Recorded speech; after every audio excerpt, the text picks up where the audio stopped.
एकूच आता सगळे मेंबर एक जावन आमी एकूच आता पळय सरपंच आता न्यू इलेक्ट जालो आमचो रमाकांत बोरकर ते पयलींच्यान तो आशिल्लो आता परत सरपंच न्यूली तेजे एक आमचे सगळ्यांचे हेतू एकूच आहा गांवाचें डेव्हलपमेंट जाल्लें जाय गांवान एक न्यू प्रोजेक्ट येवपा जाय आता मेन आमचे पंचायत मिनिस्टराक धरून आमचे एकूच हेतू आता पंचायत घर बांदपाक कितल्या वर्सांनी पंचायत घराचें सिट्युएशन तुम्ही पयलें आसतलो एकूच जमीन आमकां जाल्ल्या सेकेंड पंचायत मिनिस्टराक धरून आमकां फकत नेक्स्ट आता पंचायत घर बांदपाचें एकूच आमचें एक स्वप्न आसा ते आमी ड्रीम फुलफील करतलो. हांव कितें म्हणपाक हे आमचे सगळे जे मेंबर आहा पार्टीचे तेणी सगळ्यांनी म्हाजेर विश्वास दवरलो आहा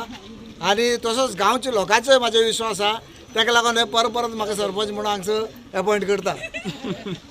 तुम्ही आता सरपंच झाला सो प्रायम तुमचो फोकस खेचेर आसतलो मेजर तुम्ही कितें हें करपाक हांगसर डेव्हलपमेंट जो उरलो आसा गिरीशान स्टार्ट केल्लो जे मेन म्हणल्यार आमगे पंचायत घर आतां ते पंचायत मिनिस्टरा धरून आमी ते बेगीच्या बेगीन करपाक तयारी आमगे मेन प्रायोरिटी आसतली. तसोच गार्बेज प्लांट जो उरलो आहा तेजेरय आमचो फोकस आसतलो तोय बेगीच्या बेगीन आमी करपाक प्रयत्न आसतलो आनी जे गांवां रस्ते आनी बाकीच्यो सुविधा जायो त्यो सगल्यो आमी स्लोली लोकांक प्रोवायड करतले.